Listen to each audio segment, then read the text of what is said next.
안녕하세요. 김어준입니다. 지난 월요일 아베 신조 일본 총리는 한반도 유사시 일본으로 피난민이 유입될 경우 보호해야 할 사람을 스크린하는 방식으로 대응하겠다고 말했습니다. 그러니까 한반도에 전쟁이 나면 일본은 피난민을 가려서 받겠다는 겁니다. 최근 부인 아키의 스캔들로 떨어진 지지율을 만회하기 위해 한반도 전쟁 위기설을 이용하는 건데요. 만약 일본 대지진으로 인해 피난민이 발생하면 우리 정부가 일본 피난민은 가려서 받겠다고 미리 발표를 했다. 이랬다면 아마 우리 국민들로부터 먼저 지탄을 받았을 겁니다. 최소한의 양식도 없는 발언이니까요. 그런데 아베 정부가 지금 그러고 있습니다. 이게 나라냐 하는 시간 몇 년 보내고 났더니 이웃에게 별말을 다 듣습니다. 새로 탄생할 새 정부는 아베 정부와 박근혜 정부가 맺었다고 하는 위안부 협상 반드시 원점으로 되돌려놓기 바랍니다. 김어준 생각이었습니다. 시사인의 김은지입니다. 김은지 기자는 축구 좋아해요? 아니요. 네. 제가 축구 광인데 요즘 챔피언스 리그 한참인데 이걸 못 보다니요. 이 시간에 하나요? 이 시간에 하는 게 아니고 이제 중요한 경기가 8강 경기가 좀 전에 끝났는데 예. 여하간 잘 모르시니까 네네. 넘어갔죠. 네, 너무 모르네요.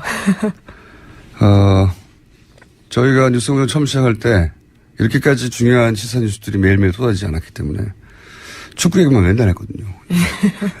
그 축구 얘기를 다시 하고 싶습니다. 자, 첫 뉴스는요? 네, 각 후보들 유세 현장 먼저 전해드리겠습니다. 더불어민주당 문재인 후보는 어제 국민의당 안철수 후보를 겨냥해서 호남을 정치적으로 이용하고 있다 이렇게 비판했습니다. 광주 유세에서 호남을 위해서 뭐 하나 한 일 없으면서 호남을 정치적으로 이용하는 사람이 과연 누구냐 이렇게 물어보자 유세장으로 몰려든 시민들이 안철수라고 답하면서 호응한 겁니다. 예, 이건 이제 안캠프에서 호남 홀대론 그리고 뭐 안철수 후보가 민주당이 호남을 이용한다. 뭐 여기에 대해서 그 다음날 유세장에서 응답을 한 거죠. 예. 요 대목은 저희가 유세 당시에 문재인 후보 육성으로 잠깐 들어보겠습니다. 박정희 유신 독재와 맞서 싸웠습니다. 그때 다른 후보들은 어디서 무엇을 했습니까? 나주혁신도시 한전 이전, KTX 호남선 노력할 때 다른 후보들은 무슨 일을 했습니까? 호남을 위해서 뭐 하나 한 일이 없으면서 호남을 정치적으로 이용하는 사람이 과연 누구입니까? 자, 1번 후보는 어제 이런 이야기를 했고요. 자, 2번 후보는요? 네, 홍준표 후보는 어제 부산과 울산을 찾았습니다. 그러면서 문재인, 안철수 후보 동시에 공격했는데요. 문재인을 찍으면 누가 대통령이 된다? 김정은 이렇게 대답을 했고요. 또 안철수 찍으면 누가 대통령이 된다? 거기 있던 사람들이 박지원이라고 하자 그렇죠라고 대답한 겁니다. 네. 자, 이것도 홍준표 후보가 유세 현장에서 했던 이야기들 중에 일부 저희가 들려드리겠습니다. 문재인이가 대통령 되면 이 나라 대북 정책을 정하는 대통령은 김정은이다. 안철수가 대통령이 되면 대북 정책을 정하는 사람은 박지원 대통령이 됩니다. 거기 국민의당에 여의도 요물이 한 사람 있어요. 네. 이거는 지금 1, 2등이 아니기 때문에 2번 후보가 1등도 공격해야 되고 2등도 공격해야 되는 상황인 거죠. 예. 그 중에 안철수 찍으면 박지원 상황 된다. 그리고 문재인 찍으면 문재인 후보는 1등이기 때문에 이제 북한이 친북 정권이 될 것이다. 이런 공격인 거죠. 예. 안철수 찍으면 박지원 된다는 공격에 대해서 박지원 대표가 뭐라고 하고 싶을 텐데 애초에 누구 찍으면 누구 된다 공방이 박지원 대표의 워딩에서부터 시작해가지고. 네, 홍준표 찍으면 문재인 된다였죠. 자, 이런 이야기가 유세 현장에서 2번 후보에서 있었습니다. 이제 3번 후보. 네, 안철수 후보는 어제 대전 현충원에 들러서 참배하면서 안희정 지사의 통합 정신을 안철수가 함께 실현하겠다. 이렇게 충청 표심에 호소했습니다. 또 대구로 넘어가서는 안보 대통령 되겠다면서 보수 표심 공략했는데 북한이 저를 두고 차악을 선택하는 것이라고 했기 때문에 김정은 정권이 저를 두려워하고 있습니다. 이렇게 이야기했습니다. 네. 이게 이제 경쟁당의 후보를 거론하는 게 얼핏 말이 안 되는 것 같은데 안희정 지사를 이제 거론했는데 말이 생각해보면 되는 전략이에요. 왜냐하면 민주당이어서가 아니라 안희정이어서 지지했던 충청의 표심 중에 갈 곳을 몰라 하는 사람들은 나한테 와라 하는 전략이니까 들어보겠습니다. 안희정 지사의 문권과 통합 정신, 저 안철수가 함께 실현하겠습니다. 개혁의 적임자 누굽니까? 통합의 적임자 누굽니까? 미래의 적임자 누굽니까? 저는 아무리 들어도 이 안철수 후보 발성은 잘 익숙해지지 않은데. 자, 그 얘기는 나중에 하고요. 자, 이런 메시지가 있었습니다. 이제 4번 후보. 예, 일단 예. 한번 쫙 훑어보겠습니다. 5번 후보까지. 4번 후보 유승민 후보는요? 네, 어제 경기 북부권 훑었습니다. 그러면서 중도 보수층 놓고 경쟁하는 안철수 후보 겨냥했는데 안 후보를 향해서 사드 배치를 제일 먼저 반대했다가 호남을 기반으로 한 경선에서 이기고 난 뒤에 찬성으로 돌아섰다면서 국민을 거짓말로 속이는 행위다 이렇게 비판했고요. 또 안 후보가 대통령에 당선되면 박지원 대표가 안철수의 최순실이 될 가능성이 상당히 크다 이런 말까지 했습니다. 홍준표 후보하고 같은 전략이네요. 이 부분은요. 예, 들어보겠습니다. 누가 대한민국 대통령이 되어야지 우리 대한민국이 다시 선진국으로 우뚝 섰고 북한으로부터 국가안보 확실하게 지키고 부정부패 없이 깨끗하게 할 인물인지 봐주십시오. 유승민이 자랑스러운 여러분의 대통령이 되겠습니다. 여러분. 자, 이번에는 5번 심상정 후보. 심상정 후보는 어제 어디서 유세를 했나요, 주로? 예, 어제 계속해서 노동 현장들을 다녔는데요. 네. 그러면서 기자회견도 했습니다. 2022년부터 5시 퇴근제를 순차적으로 도입해서 2025년까지 노동시간 주 35시간 시대 열겠다 이렇게 이야기했는데요. 앞으로의 대선 가장 중요 쟁점은 노동시간 단축이다 이렇게 밝혔습니다. 거의 다른 후보하고 차별되는 지점이에요. 그러니까 일자리를 늘리겠다고 했는데 심상정 후보는 일하는 시간을 줄이겠다고, 삶의 질을 향상시켜야 한다고. 자, 들어보겠습니다. 주 35시간제 도입은 노동시간을 공정하게 배분하고 노동을 존중하면서 일자리를 나누는 경제 정의의 실현이자 일자리 혁명입니다. 열정페이, 공짜 노동에 대해서는 징벌적인 손해배상 제도를 도입하겠습니다. 자, 이게 대선이 진행되고 하면 이제 해프닝도 많거든요. 예, 구설에 오르는 것도. 어제 있었던 해프닝들을 좀 짚어보겠습니다. 네. 먼저 1번 후보요. 네, 더불어민주당 같은 경우에는 어제 문재인 외곽 조직이라고 불리는 더불어희망 포럼이 있는데 거기에 상임의장인 장영달 전 의원이 선거법 위반 의혹이 나왔습니다. 내용이 뭡니까? 자신이 호남 지인들한테 전화 걸기 운동을 전개하고 악성 루머에 대한 방안을 검토 시행한다. 이런 이야기가 나온 건데요. 회의록입니다. 사전선거 운동에 해당되는 행위를 했다. 예, 그렇죠. 네. 그래서 원래 선대위원장직 가지고 있었는데 그 자리에서 물러났습니다. 그렇군요. 그러니까 외곽 조직이 호남 지인들에게 악성 루머에 대해서 전화 걸기를 해서 좀 해명하라라고 하는 사전선거 운동에 대해 저촉될 수 있는 일을 했기 때문에 상임의장에서 관뒀다. 네. 그런 문제가 어제 1번 캠프에서 있었고요. 캠프는 아니죠. 외곽 조직에서 있었고. 이원 후보 관련해서는요? 네, 어제 홍준표 후보 YTN 모바일 방송 출연해서 설화를 빚었습니다. 집에서 설거지 하느냐 이런 질문 받자 남자가 하는 일이 있고 여자가 하는 일이 있다. 그건 하늘이 정하는 것이다. 이렇게 말했습니다. 이 여성표가 떨어진 소리가 후둑 들리는 멘트인데. 이거 본인이 직접 얘기한 거죠. 그렇죠. 방송 나가서요. 인터뷰에서 한 이야기입니다. 이 논리대로면 설거지는 하늘이 정한 것이다. 이렇게. 이렇게 되는 건데. 네. 뭐 다소 해명을 하긴 했네요. 하우스와이프와 커리어우먼은 별개라고 얘기했지만 이걸로 수습이 될 정도는 아닌 것 같은데. 네. 하우스와이프도 섭섭할 이야기죠. 그렇다고 하더라도. 그러면 커리어 우먼만 설거지해서 면제된다. 그런 의미로 이런 들리니까요. 얘기가 되어버리니까. 자, 그런 또 구설이 있었고요. 3번은요. 네, 국민의당 박지원 대표가 광주 유세 도중에 문재인이 돼야 광주의 가치와 호남의 몫을 가져올 수 있다. 이렇게 말실수를 해서요. 화제가 됐습니다. 이건 굉장히 어제 인터넷에서 화제됐던 내용인데 이 대목만 잠깐 들어보겠습니다. 다시 한 번 말씀드립니다. 문재인이 되어야 광주의 가치와 호남의 몫을 가져올 수 있습니다. 네, 이제 그걸 듣던 지지자들이 안철수다 이렇게 정정을 해주자 네, 해명을 하게 됩니다. 이제 네. 워낙 박지원 대표가 문재인 후보를 아침부터 시작해서 밤늦게까지 네, 문모닝이라는 말이 있죠. 안철수 후보가 되어야 합니다보다는 문재인이 되지 말아야 합니다를 더 많이 말하다 보니까 이런 실수가 나온 게 아닌가. 근데 또 현장에서 역시 정치인은 정치인이에요. 노련한. 바로 지적을 하자 일부러 한번 해봤습니다. 굉장히 자연스럽게 그렇게 네, 말을 합니다. 광주 시민들이 딱 발각하게 되지 않았습니까? 이런 식으로 넘어갔단 말이죠. 웬만해서는 당황해가지고 다음 말 할 말이 없잖아요. 근데 일부러 그랬다고. 예, 그런데 또 자유한국당은 이걸 놓치지 않았는데요. 정준길 대변인이 관련해서 논평 냈습니다.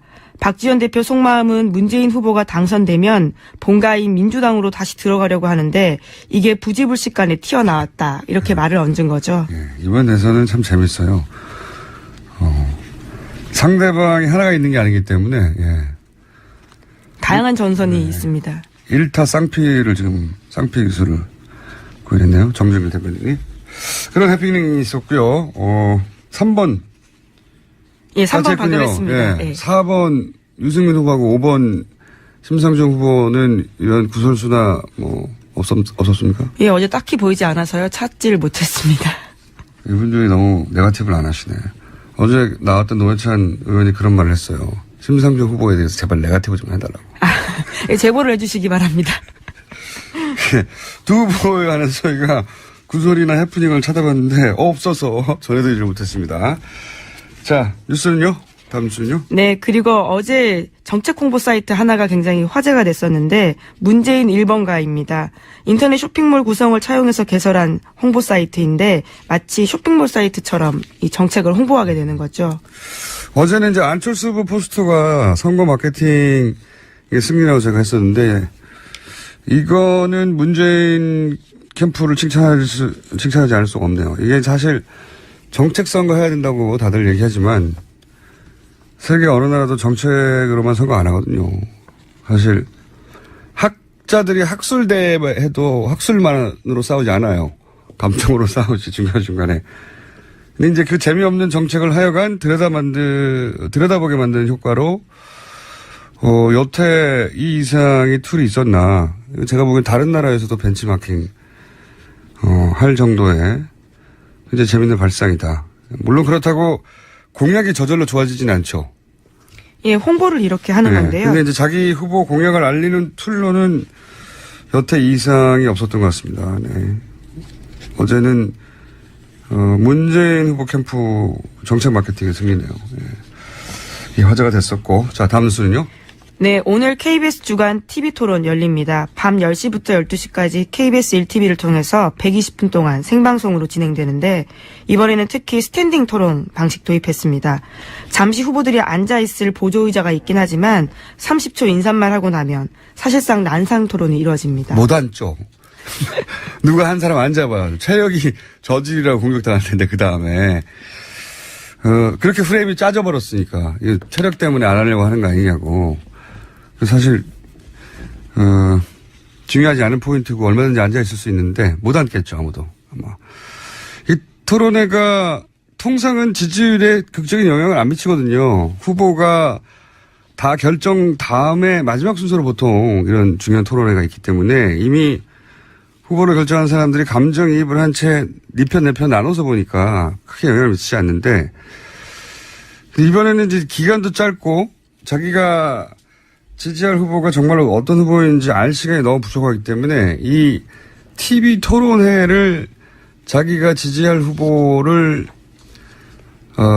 골라내는 시간으로 삼아야 되겠다고 생각하는 유권자들이 많은가 봐요, 이번에는. 지난 1차 토론 이후로 지지율이 약간씩 움직이는 걸 보면요. 예. 이번에는 토론회가 예년에 비해서 상당히 중요한 역할을 하겠다. 근데 또 재밌습니다. 보고 있으면요. 굉장히 다양한 설전이 오고 가는데 2012년은 박근혜 후보하고 문재인 후보 사실상의 양강구도 속에서 토론회 형식 자체가 토론회를 할 수 없었죠. 사실상. 예. 자유토론이 사실상 이루어지지 거의 않았기 때문에 그땐 토론회를 할 수 없었어요. 횟수도 얼마 없었고. 그리고 두 후보가 그 양강구도 형성은 굉장히 오래됐기 때문에 지속적으로 후보로 이미 오래전에 자기 후보를 결정한 상태의 토론을 봤는데 이번엔 좀 다르다는 거죠. 그래서 이 토론회가 판세를 완전히 뒤집지 못해도 요동치게 할 소재로 작용할 가능성이 상당히 높다. 그래서 이번 토론회는 시청률도 높고 토론회 이후의 반응도 굉장히 뜨거울 것 같습니다. 예. KBS가 3번 하나요? 예, 아니 KBS 오늘 한 번 하고요. 이제 나머지 토론회가 4번이 남아 있습니다. 선관위 3번이 있고 JTBC가 한 번 있습니다. JTBC가 한 번 예. 있군요. JTBC가 마지막인가요? 아니요, 중간입니다. 선관위가 제일 마지막입니다. 선관위는 정치, 경제, 사회로 나눠서 하거든요. 그렇군요. 형식도 지난 SBS 토론회는 형식도 SBS에서 잘 잡았어요. KBS도 그에 못지않게 대결 구도가 잘 선명하게 드러나도록 짧은 시간 내에 잡혀야 할 텐데 궁금합니다. 자, 다음 순요. 홍석현 전 중앙일보 JTBC 회장이 지난 4월 16일 유튜브에 2분짜리 영상 올렸습니다. JTBC에 대한 청와대의 외압이 있었다라는 폭로인데요. 구체적인 외압이 5-6번 됐고 그중 대통령으로부터 2번 있었다 이렇게 말했습니다. 이 언론사 사주가 정치권 또 대통령으로부터 압력을 받았다 이런 거 폭로한 건 최초예요, 사실. 그렇죠. 예. 게다가 구체적으로 몇 번이 있었고 2번은 대통령이 직접 했다. 뭐 그럴 것 같다는 추정만 있었지. 당사자의 예, 그렇죠. 언론사 사주 정도 되는 사람이 직접 대통령으로부터 들었다. 이런 건 처음이거든요. 근데 재밌는 거는 굉장히 재밌는 포인트는 이 사실 자체가 아니라 저한테는 홍석현 전 회장이 왜 굳이 이 시점에 이거를 굳이 유튜브로 뜬금없이 올려서 폭로했느냐 하는 점이에요. 그러니까 본인이 그런 권력의 압력으로부터도 언론의 자유를 지킨 사람이다. 이렇게 밝히고 싶은 거란 말이죠. 그렇죠? 예. 실제 손석희 사장이 지금도 그 자리에 있으니까 그 공이 홍석현 전 회장에게 돌아가야 하는 건 맞는 것 같은데 이게 사실이라고 전제한 상황에서. 근데 굳이 그걸 지금 이렇게. 근데 또 유튜브에 올린 것도 이틀이나 지나서야 알려지게 됐습니다. 본인이 직접 찍어서. 이거 참 예외적인 상황이에요. 예, 비슷한 형식의 유튜브가 또 있는데요. 같은 자리에서 통일에 대한 자신의 이야기, 대통합에 대한 자신의 이야기 이런 것도 끊어서 올렸습니다. 그러니까 이게 보통은 이런 건 고발이잖아요, 고발. 네, 그 폭로, 고발. 예, 그렇죠. 그러니까 그 권력이 잘못했다라는 고발인데 이 경우는 그게 아니라 내가 그걸 지켜냈다 하는 자랑이란 말이죠. 자랑할 일이 있으면 자랑할 수 있는데 왜 굳이 하필 지금 이 시점에 이런 형식으로 하는가. 이번 대선은 모르겠는데 앞으로 그 본인 계획에 현실 정치 참여가 분명히 있긴 있는 것 같아요. 그렇게 읽히는. 그렇지 않고서 이럴 이유가 없어 보인다. 구체적으로 언제 어떻게 할지 모르겠지만 현실 정치를 분명히 하려는 모양이다라고 저는 읽었습니다. 이 뉴스를. 네. 굉장히 독특한. 자신이 주도권을 쥐고 자기가 하고 싶은 말만 이렇게 딱 할 수 있는 유튜브 형식이어서 인터뷰가 아니라. 이렇게 생각해 보세요. 삼성 계열 언론사라고 할 수 있죠. 예. 물론 뭐 주식이 직접 삼성과 있지는 않으나 그 차명 의혹도 있었고 여하간 우리나라 3대 매체 중에 한 곳에 언론사 회장이 관둔 직후에 대선 막판에 유튜브로 개인이 찍어서 제가 이렇게 언론 자유를 지켜냈습니다 하는 게 대통령이 그 언론사에 압력을 가했다는 것보다 훨씬 더 드문 일입니다. 참, 왜 그랬을까 궁금해요. 왜? 예. 손석희 세상이 그런 압력을 받았다는 것도 물론 큰 뉴스긴 한데 그거는 그런 말들이 있어 왔잖아요. 근데 왜 하필 이 시점에 이렇게 했을까요? 저는 그게 더 궁금합니다. 자, 시간이 거의 다 됐나요? 다 됐군요. 혹여 최순실 씨 뉴스는 없나요? 네, 최순실 씨 뉴스는 오늘 보이진 않고요. 네. 주옥순 엄마부대 대표가 검찰 조사 받고 있다라는 뉴스는 있습니다. 화이트리스트 관련해서. 자, 그건 제목만 읽어도 될 것 같습니다. 자, 여기까지 하겠습니다. 지금까지 시사인의 김은지였습니다. 감사합니다. 항상 나라를 생각합니다. 이혜훈의 나라 걱정.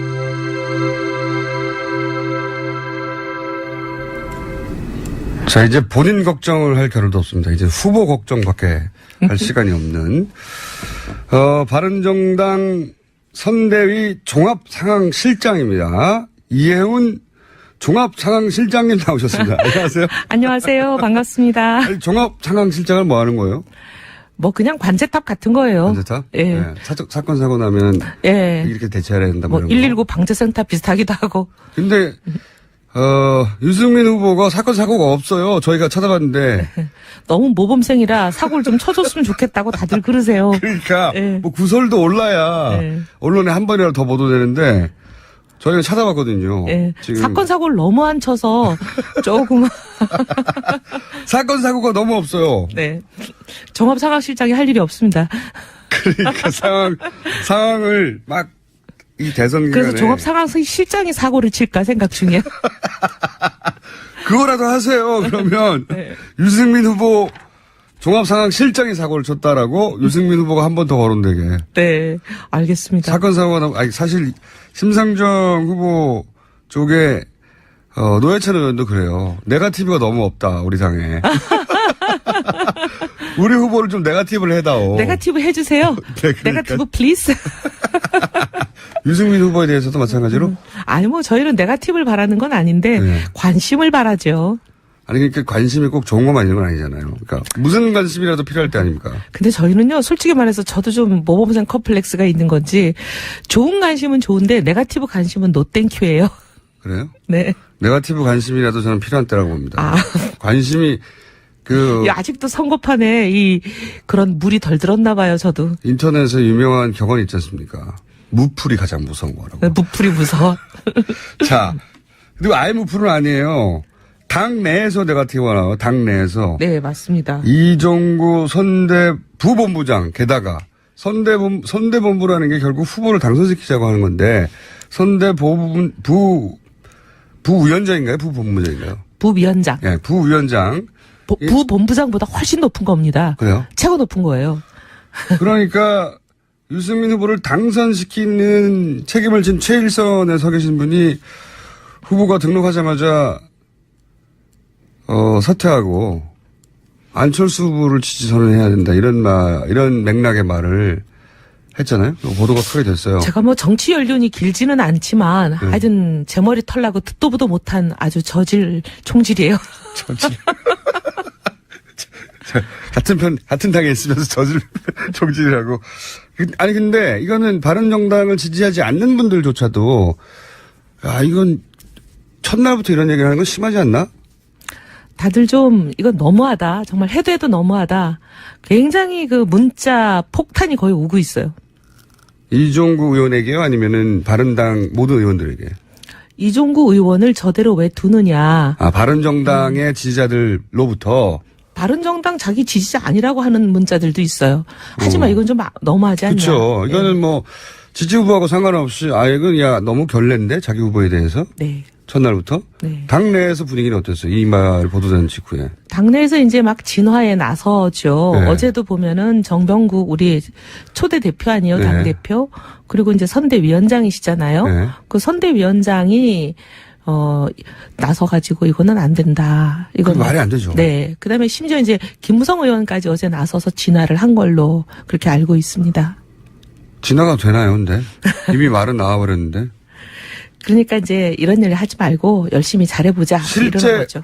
실제 분위기는 어때요? 그러니까 제 실제 말은 뭐냐면. 분위기는 굉장히 격앙해요. 이제 당협위원장이라는 게 각 지역 사령관들이잖아요. 그렇죠. 예를 들면 서초구 하면 서초구에 이제 저희 당 사령관이 둘이 있거든요. 갑을 네. 이런 식으로. 그분들이 전국에- 나중에 국회의원이 되는 거죠, 당선되면. 네. 예. 선거에 나가서 당선되면 국회의원 떨어지면 원외위원장. 예. 이런 사람들을 통칭하는 개념이 당협위원장이에요. 예.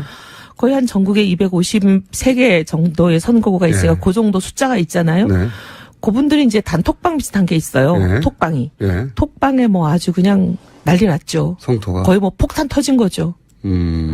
뭐 이종구 제명하는데 내가 앞장서겠다 이런 사람들도 나오고. 화날 일이죠. 네. 그러니까 우리 후보가 지지율이 낮은 게 안타깝고 어떻게 끌어올릴까를 고민해야 할 첫날에 관두라는 얘기부터 하는 게 말이 안 되잖아요. 관두라는 것도 기가 찬 일이지만 더 네. 기가 찬 거는 다른 당 후보를 모아서 우리가 모여서 지지 선언하자고 하셨으니 더 기가 차죠.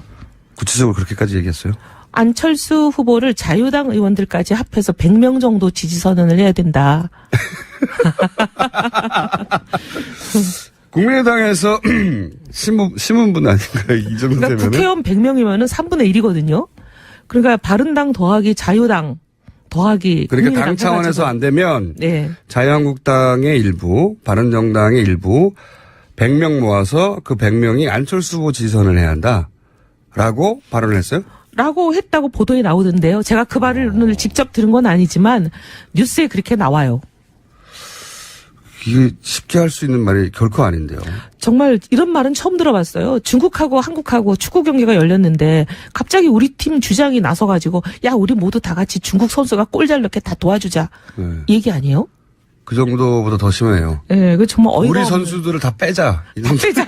그럼 쟤들만 종횡무진하게. 우리 골키퍼를 빼버리고 예. 슛만 때리면 넣게 해주자. 이 정도 되는 거죠. 참 기가 막히는 상황이에요. 근데 징계는 없어요? 내부적으로? 이게 참 기가 막힌 게 저희가 이런 말 하면 좀 외부적으로 그런데 네. 당이 이제 막 생겨가지고 창당을 하려는 와중에 대통령 탄핵이 발표가 됐잖아요. 네. 근데 탄핵이 발표되는 날 우리 당대표가 그냥 사퇴해버렸어요. 네. 좀 조금 도무지 이해하기 어렵지만 어쨌든.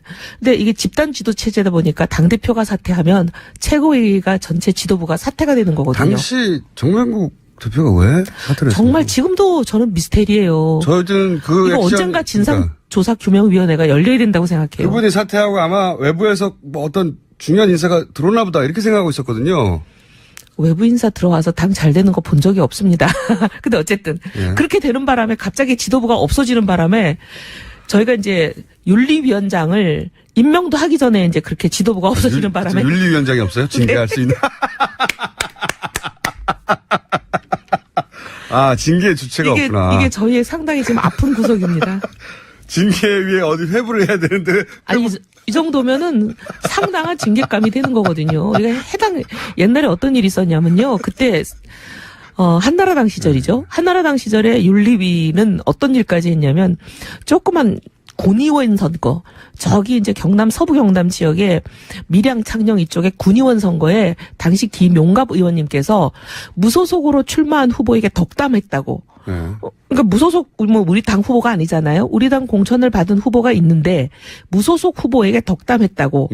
해당이라고. 해당행위라고 네. 사회봉사 명령을 그 연로하신 분에게 내려가지고 그 저기 연로하신 분이 사회봉사까지 하셨어요. 그렇군요. 이게 지금은 굉장한 해당행위예요. 굉장한 해당이 당이 없어질 일입니다. 이 정도 되면. 네. 대선에서 정당이라는 게 결국은 그 선출 정당이라는 거는 국민으로서- 집권을 목표로 거죠. 그렇죠. 국민으로부터 대선에 선택받아야 후보를 되는. 내고 네. 그 대선에서 이기려고 하는 게 목적인데 그 목적 자체를 없애버리면은 당 없어져야 되는 얘기죠. 그 맞는 얘기입니다. 근데 실제 내부의 당에 이런 분위기가 있긴 있습니까? 요 한두 사람이 있어요. 한두 근데 이제 사람이요? 한두 사람이 있는데 이정구 의원은 알겠고 다른 한 분은 누구죠? 두 사람이라고 하셨으니까. 제가 한두 사람 K 지난번에도 말씀드렸는데 K 모 의원, 예. 근데 이제 이분들 얘기를 들어보면 이종구 의원이 요 발언을 하기 직전에 몇 사람이 모여서 식사를 했대요. 근데 그 자리에서 이런 얘기가 이제 뭐 이종구 의원님을 포함해서 한 사람이 있을 거 아니에요? 근데 다른 분들이 유승민 후보에 대해서 그다지 그렇게 열성적으로 지지하지 않는 몇몇 의원님들이 모인 자리 아니에요? 근데 다른 사람들이 이거 안 된다. 바로 대선 등록 앞두고 거기다 이제 전쟁이 시작되는데 적전 분열을 하면 되냐? 이거는 정말 안 될 말이다. 자자 우리 그런 얘기 더 이상 하지 말고 적전 분열하지 말자. 이렇게 이제 수습을 했는데 우리 이종구 의원님 나오셔가지고 이렇게 이런 발언을 하셨나 봐요. 저는 이종구 의원님한테 한번 직접 들어볼게요 나중에. 그 얘기. 네. 그런데 이제 그러면 혹시 이종구 의원의 발언과 무관하게 지지율이 충분히 오르지 않으면 유승민 후보가 완주하지 못할 가능성도 있나? 이런 전망도 있긴 있었잖아요, 계속해서. 근데 이제 대부분 그렇게 생각하시는 분들이 돈 문제 많이 거론하시잖아요. 그렇죠. 돈이 안 되는 거 아니냐. 부족하다. 빚질 텐데. 당이 파산할 위험에 처하면 후보가 계속 완주를 할 수 있겠느냐. 이런 걱정들이신데 근데 걱정 노 땡큐세요. 왜냐하면 저희는 뭐 빚내서 선거하지 않고 1원 한 푼 당의 돈 가져다가 쓰지 않는 선거거든요. 당에서 돈을 어떻게 한 번도 안 가져줬죠? 어떻게 하는데? 선거를 나라에서 선거를 치르는 대권 후보를 그 자금으로만 한다. 네네. 그런데 그 자금은 어차피 선거 치르라고 국고에서 주는 거기 때문에 선거 이외의 비용으로 쓰면 그것도 룰 위반이죠. 그 돈만 가지고 선거를 하는 거죠. 이게 얼마나 됩니까? 그게 이제 65억인가 그런데요. 65억으로 아니 거기 더하기 이제 우리가 후보가 후원금 모금하고 하는 선거를 목적으로 모금하는 그렇죠. 각종 근데 이제 공보물만 돌려도 저희는요 공보물도 지금 싸게 했어요. 싸게요? 네, 왜냐하면 원래 한 38억 정도 하잖아요. 본원금을 돌리는데 전국의 유권자들에게 공보물만 돌려도 한 1,500만 세대 정도 돌릴 거예요. 40억 가까이 되는 걸로 아는데 그죠? 굉장히 그런데 이게 이제 8P와 12P의 이 오묘한 차이가 있어요. 홍보물을 줄이는 것으로. 아니 이제 저희는 지금 굉장히 어떻게든 돈 한 푼이라도 더 아끼려고 그러는데 돈만 아끼는 게 중요한 게 아니라 가성비를 높이는 거죠. 들인 비용 대비 효과를 극대화하자는 건데 8P를 하면은 이게 기계 용어가 굉장히 복잡한데 그런 뭐 출력 기계를 쓰는데 12P를 쓰게 되면 새로운 출력 기계를 따로 돌려야 되기 때문에 돈이 2배가 된대요. 8페이지만 하기로. 네. 그래서 비용을 줄이고. 근데 8P나 12P나 유권자들은 차이를 인식도 못 하세요. 비용을 줄이는 것까지는 알겠는데 이제 노출의 기회가 점점 적어지지 않습니까? 이렇게 되면. 노출은 걱정 안 해도 될 것 같아요. 왜냐하면 지난번 네거티브도 안 하시는데. 아니 지난번 TV 토론 보니까 뭐 전 국민들이 거의 TV 토론 다 보시더라고요. 다른 비용 쓰지 말고 TV 토론에서 우리는 이렇게 선관이나 각종 언론사들이 해주는 이렇게 공익적인 기회 이런데 최대 노출을 하겠다 이거죠. 공익적인 기회 토론회. 좋은 전략이라기보다는 그 전략밖에 없는 거죠. 좋은 전략이죠. 물론. 결과적으로 제일 좋은 전략이죠. 다른 옵션이 있는데도 불구하고 그렇게 하면 좋은 전략이라고 하겠는데 그렇게 막 크게 더 칭찬하고 싶은데 그 전략 위에는 없으니까. 근데 이게 국민들한테도 좋은 전략이죠. 그 어마어마하게 불필요한 뭐 500억씩 되는 그런 선거 비용 써놓고 나중에 국민 세금으로 다 돌려받는 이거야말로 국민들한테 얼굴 못 들 일 아니에요? 그래서 저희는 검은 돈, 눈먼 돈, 새는 돈 없는 선거 하겠다. 산무 선거예요. 돈이 더 많았으면 다르게 했겠죠. 아니, 어쨌든 그 선거운동 자체는 그렇게 뭐랄까요 군더더기 없는 선거운동을 하겠다. 가성비 높게. 그게 유일한 전략이든 그거밖에 없어서든 어쨌든 좋은 이때까지 대선에서 없었던 전략이긴 합니다. 선거 혁명이에요. 선거 혁명이요? 네. 알겠습니다. 그렇다고 치고요. 그렇다고 치고요. 그러면 완주하는 건가요? 많은 분들이 궁금해하는 게요. 완주한다고 수도 없이 천명을 했는데. 원래 정치인들은 이제 정치가 생물이라서 이런 얘기하면서 나중에 바뀌기도 하잖아요. 근데 유승민 후보 본인의 의지는 끝까지 간다. 1%가 나오든. 1% 더 나오는데요. 한 5% 나오는데요. 아니 비유적으로. 네네. 토론회 이후에 약간씩 올라가고 있어요. 약간씩 올라가. 상승세를 탔다고 좀 보도 좀 많이 해주세요. 여론조사 결과로도 네. 분명히 올라가고 있어요. 상승 추세인 건 분명하나 네. 그 추세가 뭐 일주일에 5% 10% 이게 아니기 때문에 눈에 잘 안 띄잖아요. 세상 일 몰라요. 몰라요? 노무현 대통령이 그렇게 네. 후단협에 후보 사퇴하라고 시달릴 때 그분이 대통령 될 줄 누가 그렇게 많이 알았을까요? 그렇지만 그때는 단일화를 했지 않습니까? 유승민 후보가 끝까지 근데 완주하는 단일화는 파기됐잖아요. 그렇죠. 파기된 단일화 덕분에 대통령이 되셨다고 저는 판단하는데요. 유승민 후보는 그런 액션은 없이 그냥 완주만 한다는 거 아니에요, 지금은. 근데요, 네. 이게요, 모범생이 사고를 안 치면 또 같이 나온 분들 중에 모범생이 아닌 후보들이 꽤 있잖아요. 그분들이 스스로 사고를 쳐가지고 올라갈 수도 있어요. 아, 홍준표 후보가 사고로 낙마하길 기다리시는 거예요? 아니, 뭐, 홍만이 아니라도. 네, 감 떨어지기 기다리는 전략인 것 같은데. 그럼 일단 본인은 그 지지율이 연연하지 않고 안주하겠다는 의지가 굳건하다. 당연하죠. 네, 그렇기 때문에 당내에서 다른 얘기는 개별적으로 이종구 의원 같은 분들이 얘기를 할 수는 있으나 뭐 사퇴하라고 당에서 압박을 공식을 한다든가 그런 거 있을 수 없는 일이다. 없는 일이고 어제만 하더라도 이제 이종구 의원님의 이런 어떻게 보면 기가 막힌 발언 때문에 다들 놀래가지고 선대위원장님들이랑 전부 총출동해서 우리는 오히려 네, 단합된 유세를 했죠. 오히려 그렇지 않다는 걸 보여주기 위해서. 네. 그리고 이제 제가 전기 스쿠터를 타고 다니면서 유세하는 귀엽죠. 그러니까 그 전기 스쿠터가 다종다양한 유세 차량 중에 네. 한 방편으로 사용됐으면 네. 야, 참 좋은 아이디어다 했을 텐데 전기 스쿠터만 달랑있으니까 좀 안쓰럽다. 유세 차량을 빌릴 돈이 없구나. 그렇죠? 근데 이게요. 네. 아까 계속 말씀드리지만 그 어떻게 보면 후보가 253개 지역에 3주 정도 되는 선거 기간에 다 못 가요. 못 가죠, 당연히. 못 가는데 그 후보가 타지도 못하는 그 어마어마한 유세차들을 그렇게 막 몇백 개씩 만드는 거 그거 정말 국민 돈으로 세금으로 하는 거 잘하는 거예요? 알겠습니다. 네. 네. 어쨌든 모르시는 분도 많겠지만 네. 저는 업이 이러하여 어떻게 유세가 이루어지고 있나 다른 후보도 보는데 유승민 후보 쪽에서는 전기 스쿠터를 한 대 달랑 타고 이렇게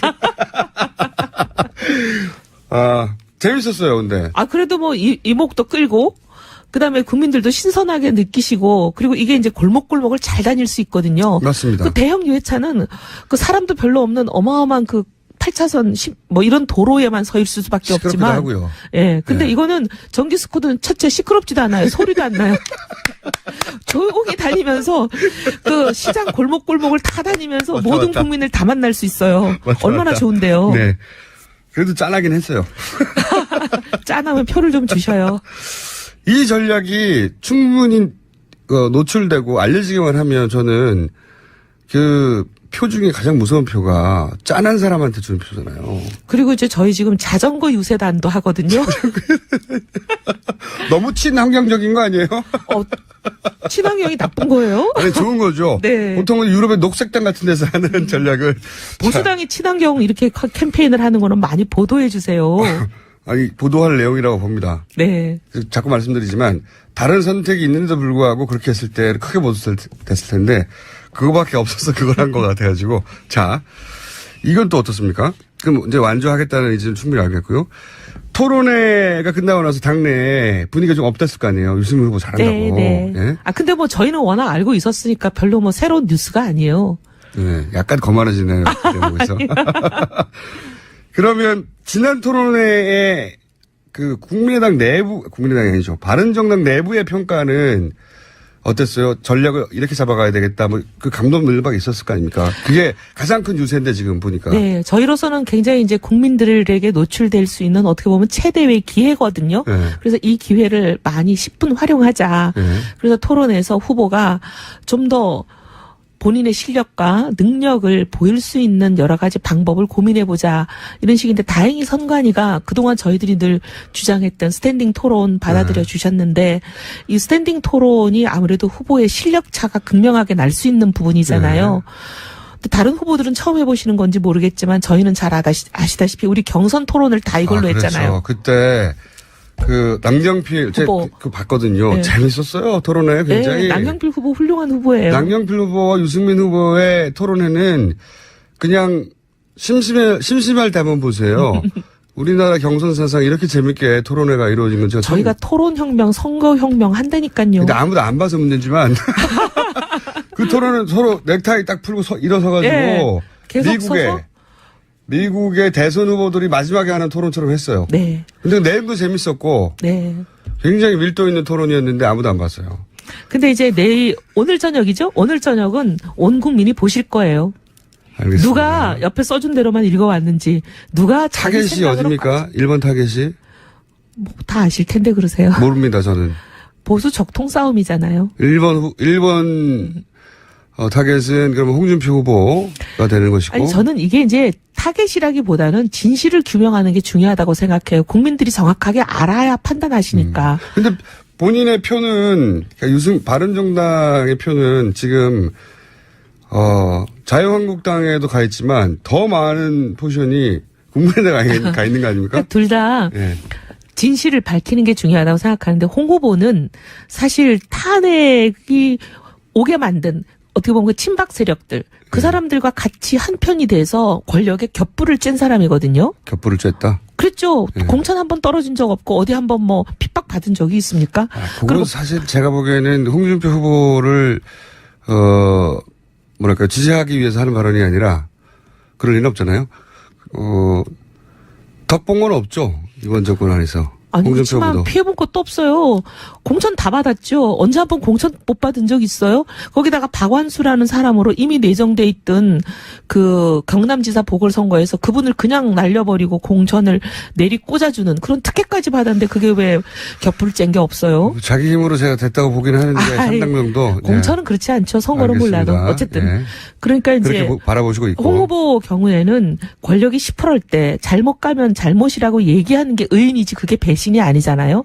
근데 그것을 자기 한 자리가 겁이 나서 말을 못하고 입 다물고 있었던 사람들. 하지만 유승민 후보는 그런 그렇게 사람들이야말로- 연연하지 않고 얘기를 했다. 그런 홍 후보야말로 어떻게 보면 이 정말 보수의 오늘 이 괴멸의 위기를 만든 사람들 중에 하나라고도 볼 수 있는 거죠. 자, 그러면은 그 또 다른 안 라이벌로. 후보, 안 후보의 경우는 보니까 이 후보는 당에 이렇게 얹혀 있는 것 같아요. 당을 장악하지도 못하고. 근데 이 후보는 보면 당이 일사불란하게 안 후보를 잘 도와주고 있는 것 같은데요. 그렇지만 예를 들면 네. 사드 당론 같은 거 본인은 바꿨다고 그러니까 사드에 대한 입장을 본인은 바꿨다고 얘기하지만 당은 계속 줄기차게 후보와 다른 입장을 견지하고 있잖아요. 당이 기반한 또 지역의 정서를 고려하지 어찌됐거나 간에 않을 수 결론이 없으니까. 본인이 그 중요한 제일 이 대선 국면에서 중요한 입장인 사드 문제에 대해서도 자기 입장 하나를 당에 관철시키지 못하는 후보는 당을 장악하지 못하고 있는데 그럼 당은 누가 장악하고 있냐? 결국 DJ 노무현 정부에서 장관 하시고 그다음에 대권 후보 하시고 비서실장 하셨던 그런 분들이 지금 줄줄이 당의 주인이 되어 계시는 분. 박지원 대표를 말씀하시는 예, 거죠. 그렇죠. 박지원뿐만이 아니라 정동영, 천정배 다 그런 분들 아니에요? 자유한국당하고 바른정당은 안철수 후보와 박지원 대표를 연결하는 전략을 계속 구사하시는 것 같아요. 그죠? 박지원 대표뿐만이 아니라 정동영 네. 지금 선거대책위원장인가 그분도 계시고 천정배 전 장관님도 계시고 다 DJ 노무현 정부에 소위 보수들이 기겁하는 대북 정책 하시고 보수들이 기겁하는 여러 가지 이제 안보에 관한 불안한 일들을 하셨던 분들이에요. 근데 지금 보수가 국민의당을 지지한다고요? 근데 안철수 후보는 거기 얹혀 있고 결국 만약에 안철수 후보가 설사 그럴 일은 없지만 당선이 되신다면 안철수 후보 마음대로 이거는 아무것도 못하고 안철수 후보 쪽에서 유승민 후보한테 말을 하는 게 근데 지금 지지율로 보면 더 맞는 거 아닙니까? 안철수 후보 마음대로 정책은 하나도 못하고 결국은 이 뒤에 있는 소위 말하면 상황들이잖아요. 상황들. 이 이제는 상황도 아니고 상황들이라고. 상황들에 의해서 모든 게 다 움직여지고 안철수 후보는 거의 꼭두각시가 될 수 있는 그런 부분인데 이거 정확하게 국민들이 아셔야죠. 이번 토론에 어떤 전략으로 나올지는 이제 알겠습니다. 대충. 제 얘기죠. 토론 때 유승민 후보를 제외하고 토론을 제일 잘했다, 제일 못했다 이렇게. 저는 제일 잘한 사람은 심상정 의원이라고 생각합니다. 네. 이 후보를 제외하면. 네. 자기가 다 알고 있는 걸 얘기하잖아요. 그렇죠. 예. 네. 그리고 뭐 막힘이 없고, 뭐 안보면 안보, 경제면 경제, 사회 복지면 복지. 딱히 표를 가져갈 후보가 아니어서 칭찬하는 거 아니에요? 아니요. 서로 겹치지 않으니까. 객관적이에요, 객관적. 근데 언론들도 그렇게 평가했던데요. 유심히 빛났다. 이거는 네. 언론의 제목이잖아요. 두 분의 그 지금 대선 지지율보다 훨씬 높은 평가를 받았죠. 예, 잘했다는 평가에서. 자기 지지를 넘어서는. 예, 당연하고. 그리고 제일 못한 후보로 평가받는 사람이 안철수 후보던데요.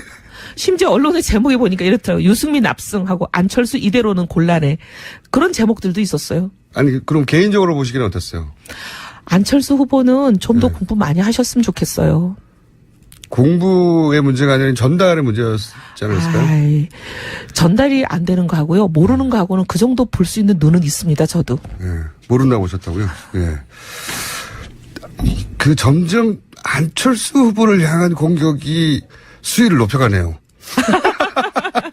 바른정당 입장에서 내 거 내놔라 이런 자세인 것 같고. 지금 그러면 유승민 후보 입장에서 가장 큰 고민이 뭡니까? 고민요? 예, 없어요? 이제 초탈한 상태입니까? 고민이야 뭐 이것저것 있죠. 지금 많이 열버지고 이제 변화의 조짐을 보이고 있지만 아직까지 잔불이 다 꺼지지 않은 것처럼 배신자 약간씩 프레임. 남아있는 그런 부분들도 배신자 프레임. 발목을 좀 잡고 있죠. 대선이 이제 3주밖에 안 남았는데 유승민 후보가 어차피 그렇게 여러 군데 안 다니시면 저희 방송이나 한번 드리려고. 열심히 다니고 있어요. 어제도 하루 종일 너무 제가 유세 일정 많이 짜줬다고 본인이 거의 뭐 그 저희 방송국 근처 좀 들려주세요. 네. 이혜훈 의원입니다. 지난주 저희가 첫 시간을 진행했는데 뉴스공장의 코너 중에 이렇게 격조 높은 코너가 있냐고 그런 평가를 받았습니다. 최근 가장 격조 높은 전문적인 코너라고 평가를 받았던 유권자 표심을 저희가 짚어보는 시간입니다. 두 분의 여론조사 전문가와 함께하는 시간. 박시영 윈즈코리아 컨설팅 부대표 나오셨습니다. 안녕하십니까? 예, 안녕하십니까. 박시영입니다.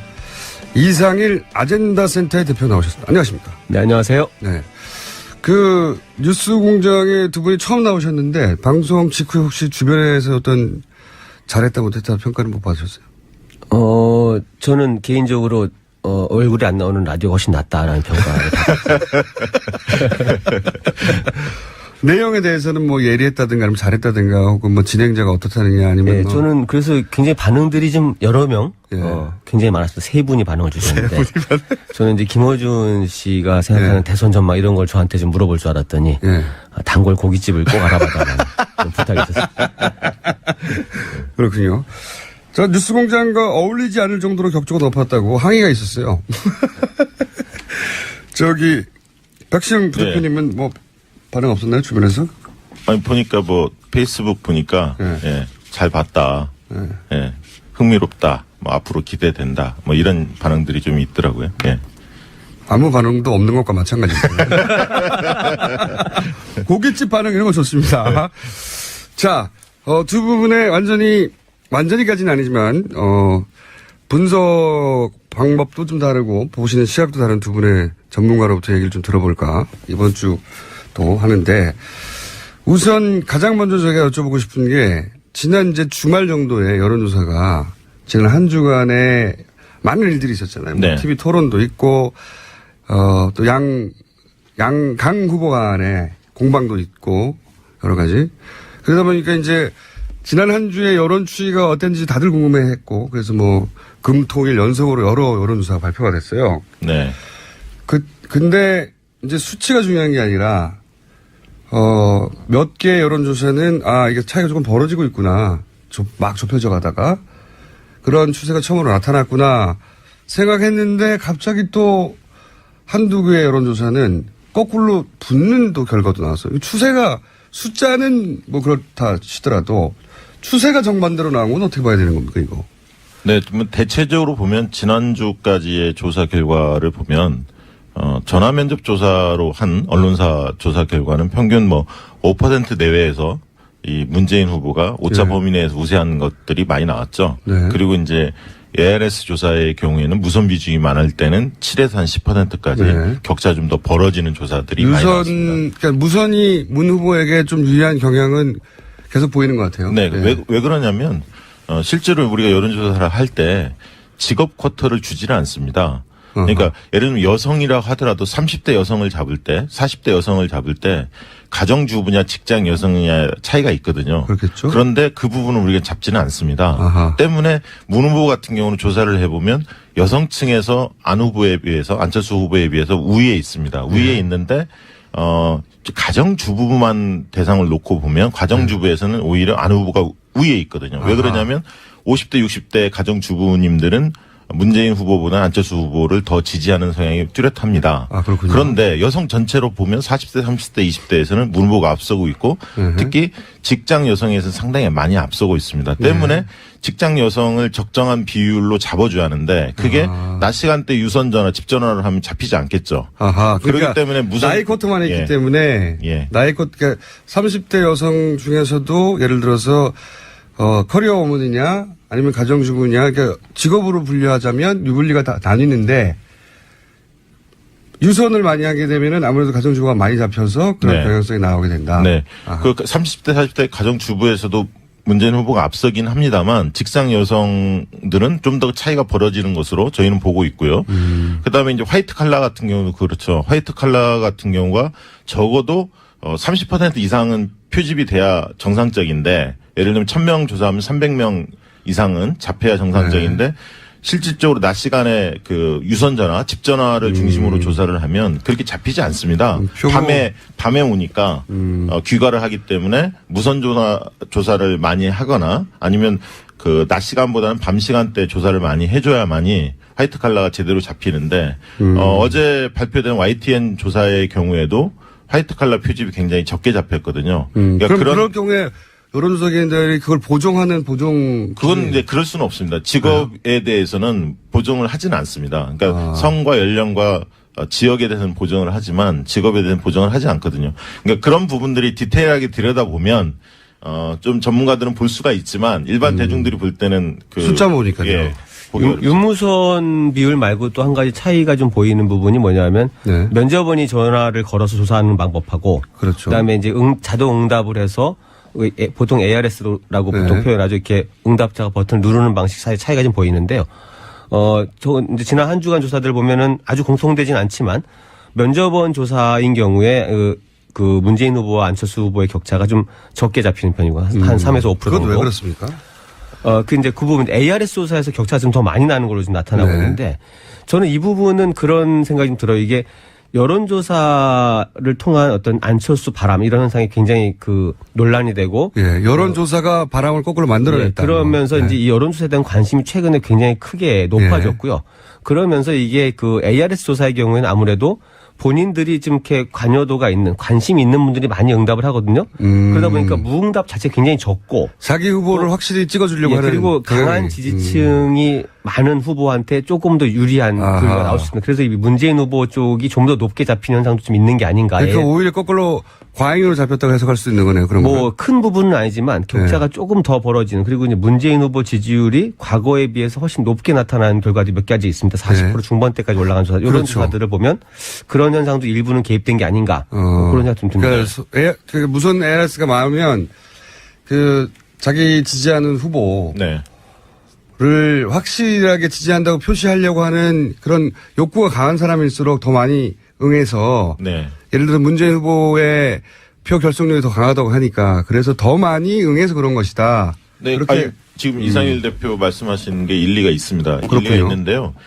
전화 면접 조사의 경우에도 적극 투표층하고 단순 지지도 전체를 대상으로 한 지지도 간의 갭이 한 3%포인트 차이가 나거든요. 전화 면접이 왜 문재인 후보는 낮은 거죠, 그러면? 거꾸로? 그러니까 아까 얘기했듯이 부끄럽나요? 문재인 후보 지지를 전화를 표명하는? 소극적인 지지자들이 누가 있느냐 본다면 ARS 투표의 경우에는 홍준표 지지자들이 잘 응답을 열심히 합니다. 왜냐하면 면접원이 물어보면 홍준표라고 이야기하기가 좀 이렇게 샤이 홍준표 숨는 경향이 좀 있는데 기계음으로 하기 때문에 그렇게 누르는 경향이 있고요. 아까 말씀하셨듯이 정치 고관여층들이 응답을 많이 하기 때문에 지금 전화면접 조사에서도 아까 말씀드렸듯이 적극 투표층만을 놓고 보면 문재인과 안철수의 갭이 더 벌어집니다. 3% 이상이. 적극 투표층에서는 네, 그걸 보더라도 ARS 투표는 좀 더 적극적인 사람들이 응답하기 때문에 더 벌어질 수밖에 없는 그런 어떤 전화 면접에서 그게 격차가 줄어드는 거는 아직도 잘 이해가 안 됐어요.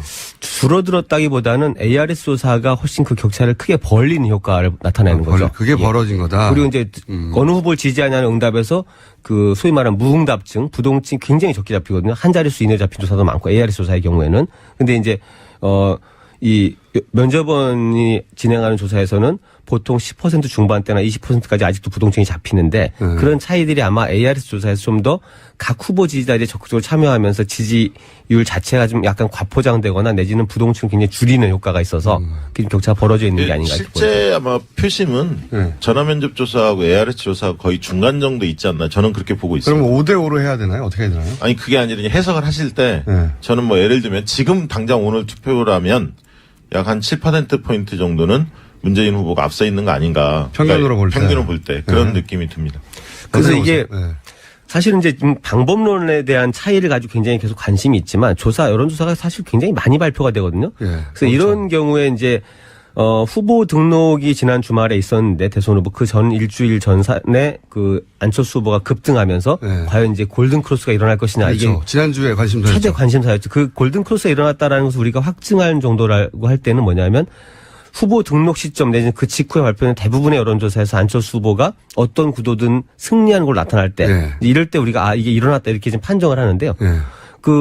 이 청취자분들이 여론조사의 하나하나의 방법론 가지고 이건 정확한 거고 저거는 부정확한 거고 판정하시기 어렵지 않습니까? 어렵죠. 그럴 때는 그래도 주기적으로 조사를 발표하는 곳들의 조사를 보시되 한 가지 또 다른 방법이 뭐냐면 평균을 좀 보시는 필요가 있는데요. 발표 시점이 아니라 조사 시점. 그러니까 한 며칠 정도 3, 4일 뭐 일주일을 한 2개 구간으로 나눠서 이 시점에 조사한 조사들을 다 놓고 봤을 때 각 후보의 평균치를 내보시면 그리고 이제 그렇게 하면서 한 가지 팁이 뭐냐면 왜 올림픽이나 이런 거 보면 이렇게 체조 같은 거 심사할 때 그 맨 위 점수랑 맨 아래 점수 빼고 평균 내잖아요. 그러니까 이게 여론조사도 좀 극단치나 이상치가 나올 수 있거든요. 그래서 좀 이상하다 싶은 거 아래 걸 좀 빼고 평균을 내보시면 그렇게 트렌드를 보시는 것도 하나의 팁인데 그러면 이게 굉장히 좀 비슷하게 나오는. 미국에서 하면 그런 식으로 그 대선 예측한 적이 있었는데. 그럼 대표님이 보시기에는 지금 박 대표님이 보시기에는 지난 한 주의 평균은 7% 정도 문재인 후보가 우위에 있는 게 아니냐 총평하자면 하신다면 이 대표님이 보시기에는 지난 한 주의 총평을 해보자면 어떻습니까? 저도 그 후보 등록 전 일주일 시점의 조사에서 그 다자 양자에서 거의 이제 박빙이나 아니면 안철수 후보가 양자에서 상당히 이기는 흐름이 나타났었는데 지난 일주일 정도의 전체적으로 봤을 때는 문재인 후보가 대략 한 5% 정도 우위에 있는 흐름으로 좀 정리가 다시 된 게 아닌가. 조금 더 보수적으로 보시는군요. 예, 그 정도. 차이 없습니다. 별 차이 없는 것 같은데 일반 지지자들은 민감해요. 1%에. 그러면 제가 궁금한 그 아까 질문은 뭐였냐면 가장 궁금한 건 벌어졌다고 두 분 다 보시는 건데 근데 왜 좁혀졌다는 결과도 나오죠? 아까 얘기했듯이 이제 그 YTN 조사의 경우에는 중앙일보 조사도 그랬습니다. 중앙일보 조사는 또 자체 조사를 했거든요. 질문지를 보시면 중앙일보가 조사한다는 거를 고지를 해요. 맨 앞에? 예. 그러다 보니까 물론 이제 보수 중도 진보층이 얼마나 잡혔는가 보면 편향이 크게 일어나지는 않았습니다만 상대적으로 그런 어떤 특징도 좀 있지 않았나. 보수 후보들이 좀 더 반응하기 쉬운 아무래도 중앙일보에서 조사한다는 걸 알리기 때문에. 그렇게 하면 그런 경향성이 나타납니까? 약간은 있다고 봐야죠. 약간은. 어떻게 보세요?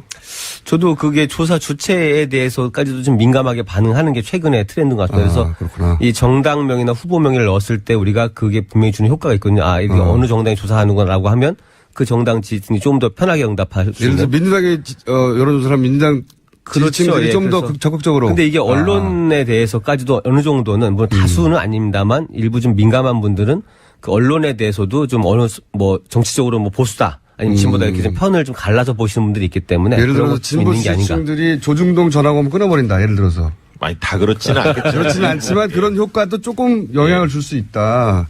그래서 그렇게 추세가 다르게 나올 수 있다. 뭐 그것도 하나의 뭐. 그리고 뭐 중앙일보 조사에서는 이제 유선 전화 투입률이 조금 다른 조사보다는 좀 높았고요. 그리고 응답률이 상당히 높아서 30%를 넘었거든요. 응답률이. 그래서 그런 부분들, 그 부분은 뭐 아직 그 조사기관 쪽에서 명확히 어떤 뭐 설명을 요구하거나 설명해 놓은 게 없기 때문에 저희가 좀 판정하기는 어렵습니다만 다른 조사들에 비해서는 상당히 응답률이 높은 조사였던 것 같습니다. 그러면은 응답률이 높았던 이유는 중앙일보기 때문에 보수 유권자층이 훨씬 적극적으로 응해서 그런 건가요? 아니면 다른 이유도 있을 수 있나요? 다른 이유도 있을 수도 있죠. 예를 들면 조사를 계속했던 그 DB들을 가지고 있거든요. 기존 DB들을 가지고. 예, 그게 뭐 10만 명이 됐든 뭐 100만 단위가 됐든 갖고 있을 수도 있는데 그건 모릅니다. 실제로 RD들이 100% 잘 적용을 해서 그게 콜백 시스템 같은 걸 여러 번 해서 그 응답률을 높였는지 아니면 기존에 뭐 예를 들면 중앙일보가 굉장히 많은 DB를 가지고 있다면 조사에 응답했던 그 DB를 중심으로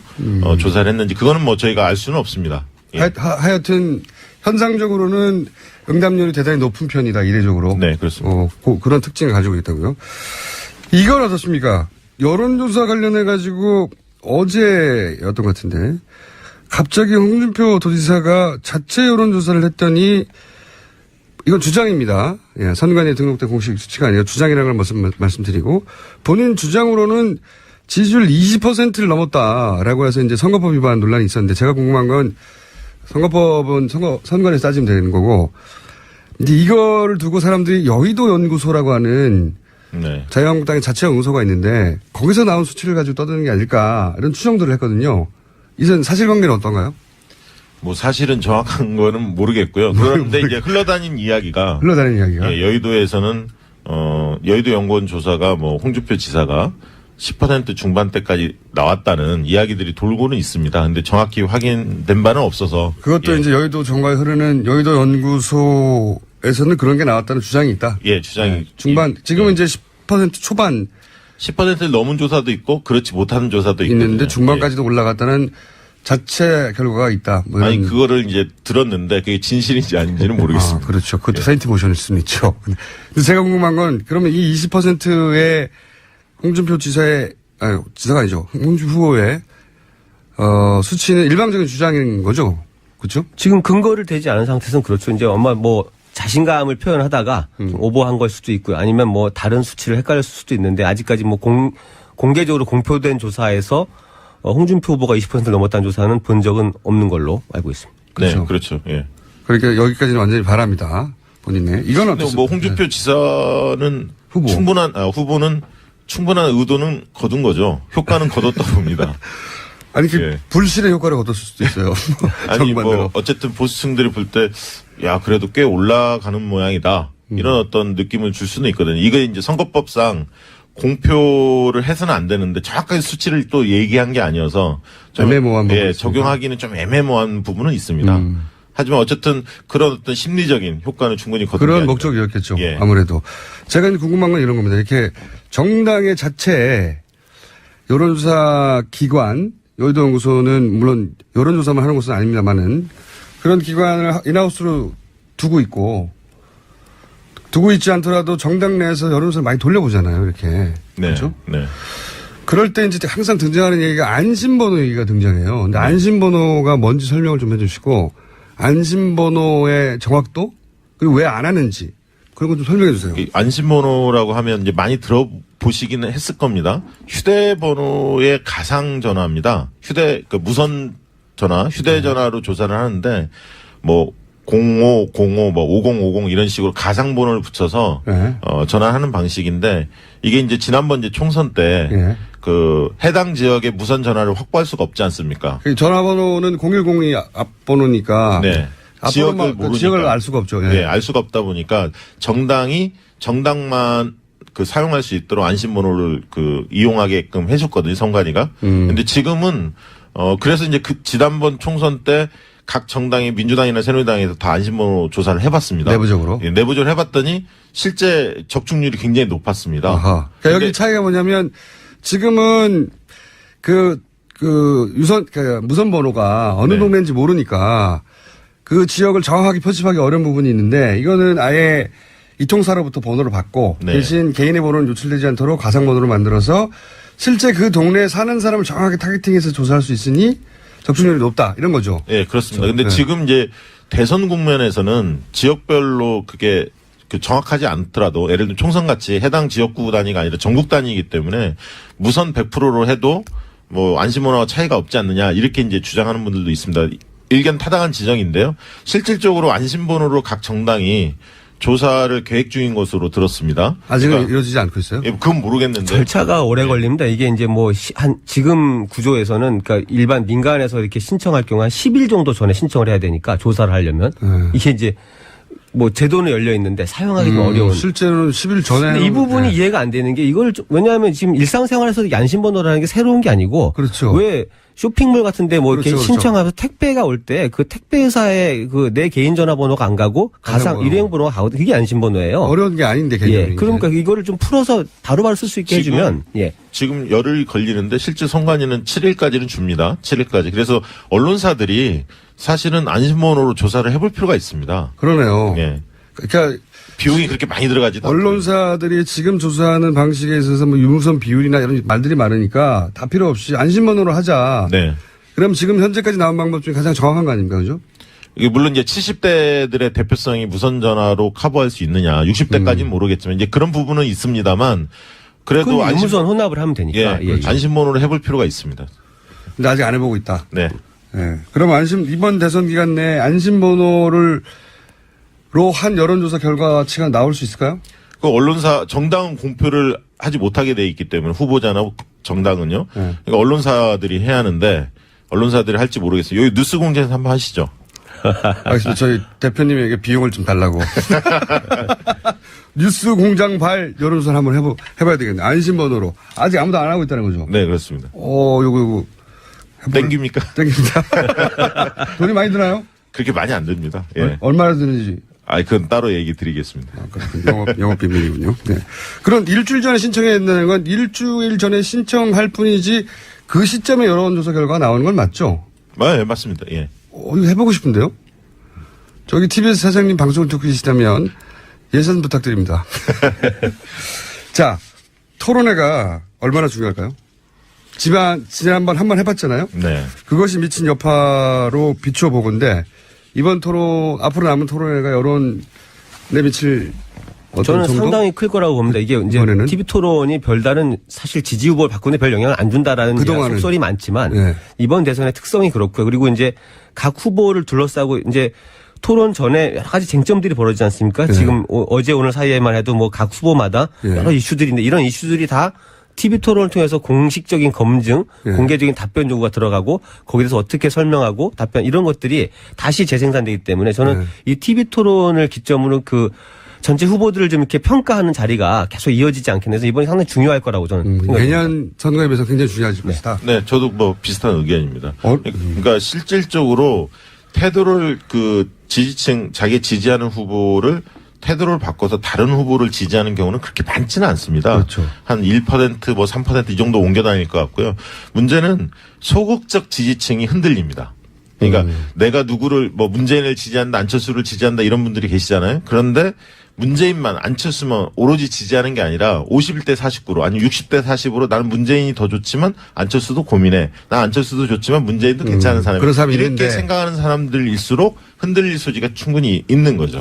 이게 그래서 그런 층들이 이게 TV 토론 한 두세 번 더 보고 나서 누가 대통령감이지? 누가 준비된 사람이지? 누가 국정 운영을 잘할 사람이지 이런 판단 속에서 옮겨갈 수 있다고 저는 보거든요. 특히 보수 부동층의 향배가 지금 중요하죠. TV 시청률이 높고 그다음에 결국 보수로 다시 올 것이냐 아니면 뭐 보수의 대안으로 안철수를 비롯해서 이 고민 사이가 아마 TV 톤에 상당히 중요한 영향을 줄 거라고 저는 보는데. 그렇군요. 그러니까 안철수 후보가 어떻게 하느냐가 전체 판세에 굉장히 중요해질 수 있네요. 이 토론에서.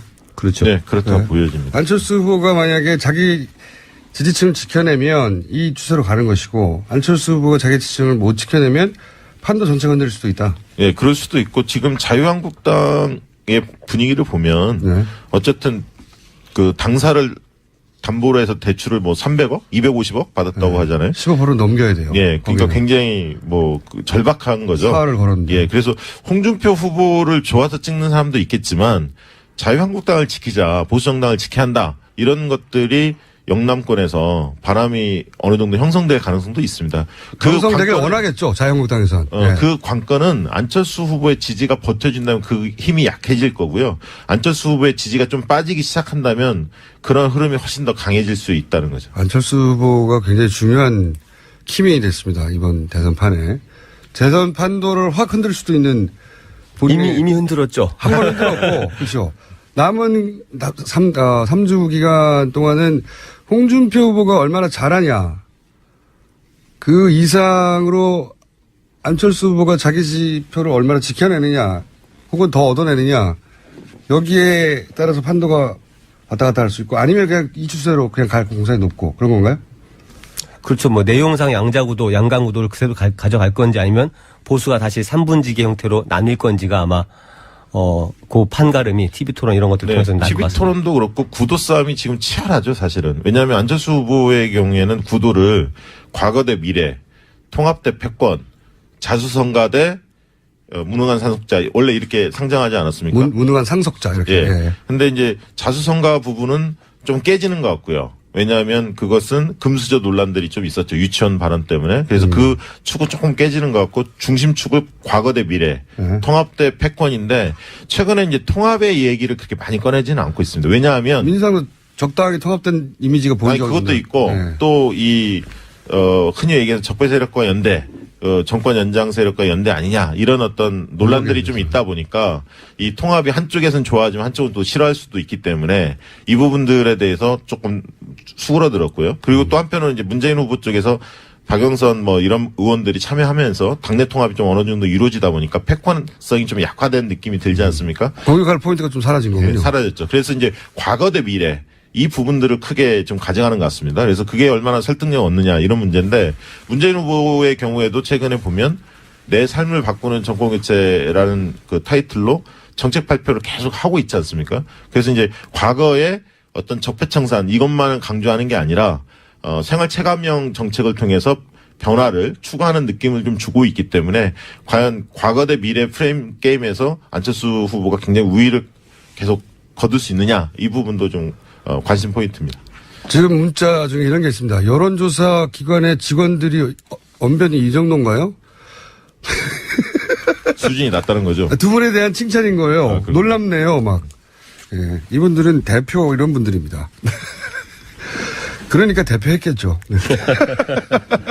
그러면 마지막 질문인데요. 안철수 후보 사이드에서 여기서 치고 올라갈 모멘텀은 어디서 찾아야 됩니까? 저는 결국 이런 통합이라는 것의 어떤 구체적인 실현 가능성 이런 것들을 좀 폭넓게 보여주는 것이 필요한 게 아닌가 저는 개인적으로 그런 생각이 좀 드는데요. 뭐 그동안 많은 이제 이야기가 있었지만 연대나 통합이라는 것이 말만 무성하지 실질적으로 과연 되겠느냐 뭐 각자 다 자기 이익과 자기 정당의 이익만 뛰는 게 아니냐라는 그런 흐름 속에서 안철수 후보가 사실은 이제 강자가 됐잖아요. 예. 이제 강자가 된 상태에서 적어도 이제 연대 가능한 모든 세력들을 실제적으로 포용하는 모습을 보인다라고 하면 그런 의지의 어떤 진정성 이런 것들이 한 번 더 부각될 수 있죠. 근데 지금은 뭐 일단 독자 노선 속에서 그냥 모든 세력이 이렇게 옳다고 와라. 끌려 들어오길 바라고 있는데 그런 형태 갖고는 좀 아마 바람을 일으키는 게 어려울 것 같은데. 알겠습니다. 그러면 두 분이 근데 저희가 오늘 조사 개요를 발표를 하려고 해도 숫자를 말하는 게 없어요. 그래서 조사 개요를 드릴 게 없고, 예. 두 분이 그러면 이번 주는 7% 5% 말씀하셨는데 다음 주 이 시간에 나왔을 때 그 수치가 어떻게 변했을지 예언하시고 끝내죠. 실력이 드러나겠지 그때. 그때도 조사 기관마다 다 다를 걸요. 아니 그 평균치를 말씀하세요. 평균치를. 자. 먼저 하시죠. 네, 저는 다음 주까지는 한 번 더 관망세 갈 것 같습니다. 5% 그대 정도 5% 유지. 격차할 것 추세 같습니다. 유지. 네, 저도 뭐 다음 주까지는 오늘 이제 7% 얘기를 했는데 뭐 8% 정도? 아 조금 더. 예, 조금 더 벌어진 거. 하나만한 얘기드렸습니다. 오늘 여기까지 하겠습니다. 지금까지 박시영 윈즈코리아 컨설팅의 부대표님 그리고 이상일 아젠다센터의 대표님이었습니다. 감사합니다. 네, 감사합니다. 자, 오랜만에 그동안 너무 급하게 달려오지 않았나 싶어서 저희가 오랜만에 한숨 돌리고 가자고 이분을 모셨습니다. 라고 하려고 했더니 AS 시간이네요. 네. 지금 방금 소개하려고 했던 분은 원종우 씨입니다. 네. 미리 들어와 앉아 있어가지고 제가 코너를 헷갈렸네요. 불친절한 AS 시간입니다. 또 문자가 많이 왔네요. 청와대에서 TBS에는 연락이 안 왔나요? 김어준 자르라고. 이거 아마 손석희 사장을 청와대에서 자르라고 했다는 보도를 보고 문자를 보내신 것 같습니다. 김어준 1패네요. 네. 그리고 이제 이 여론조사 코너 방금 진행했던 코너에 대해서 반응이 높아요. 뭐죠 이거? 이렇게 퀄리티 있고 격조 높은? 예전에 시점 집중인 줄 알았네. 저 이렇게 할 줄 알아요. 네. 자, 바른정당 전기 스쿠터 너무 조용해서 왔는지도 모르는 채 가버리는 거 아닙니까? 선거운동이 그런 거 아니냐는 거죠, 지금. 자, 유승민 후보, 아마 이혜원 후보 의원의 이야기 때문에 이런 문자가 많이 온 것 같은데, 유승민 후보에 대해서 짠해 하시는 분들이 문자를 많이 보내셨습니다.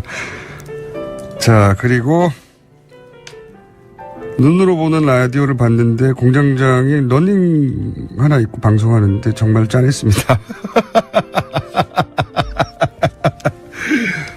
네. 돈 좀 보내주세요. 네. 여기까지 하겠습니다. 네, 이미 들어와 앉아있는 원정우 씨, 과학하고 앉아있네. 안녕하십니까. 네, 아까 전에 소개받은 원정우입니다. 저희가 너무 숨가쁘게. 네. 뭐 양자구도라고 해서 양당의 그 공방 중계하고 그리고 또 이게 선거 공식 기간으로 운동 기간으로 돌아가다 보니까 원래 저희가 기계적 균형하고 굉장히 먼 방송인데 네. 선거법 때문에 또 대단히 기계적 균형을 맞춰줘야 해야 돼요. 네. 이쪽 한 번 하면 저쪽 꼭 한 번 해야 되고 그래서 이제 예전처럼 놀 시간이 없어요. 인터뷰를 해도 워낙 예민한 시기이기 때문에 제가 이제 인터뷰를 하면 장난스럽게도 많이 하는데 그렇게 쉽지 않고 그래서 그러면 코너로 우리의 이 긴장된 상태를 좀 풀어보자 해서 과학하고 앉아있네. 네. 오셨는데 오늘은 뭘로 해볼까요? 그렇게 말씀드리니까 마치 잘렸다가 특별히 나온 것 같아요, 지금요.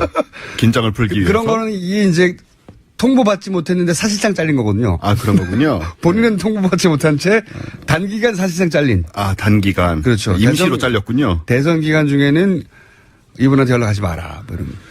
예, 뭐 알겠습니다. 특별히 할 게 없을 때 불러라. 뭐 이런 거죠. 아, 네. 피디님, 자, 한번 째려보고요. 예. 자, 주제가 뭡니까? 네. 이제 각 당 대선 후보들 확정되고 우리가 올바른 선택을 위해서 기준들이 많이 등장하지 않습니까? 각 당 후보의 과학 정책 검증? 아닙니다. 그런 거 아닙니까? 예, 그런 건 이제 딴 분들이 또 하고 계시고요. 네. 그래서 저희 코너에서는 우리 국민들이 특히 궁금해하시는 부분, 이제 각 후보의 혈액형과 관상에 따른 성격, 운, 그리고 이 후보들이 과연 대통령감인지 대권의 천운을 타고난 인물인지 그런 것들을 한번 알아보는. 혈액형과 관상. 네. 이거 대선 얘기 나오면 꼭 나와요, 이거. 꼭 나옵니다. 예. 역술인들 나와가지고 관상, 대통령 될 관상이다 아니다 막 얘기하고. 그리고 관심이 많아요, 실제로. 그리고 국민들이. 혈액형이 뭐냐 막 따지고. 그러니까 예, 말입니다. 맞습니다. 그래서 이런 것들을, 이제 좀 하지 말자는 이야기를 드리려고. 하지 말자? 네. 재밌는데. 네, 하면 안 돼요. 저희 과학계에서 매장됩니다. 근데 왜 하지 말아야 하는지를 그럼 과학적으로 설명해 주세요. 그렇습니다. 네.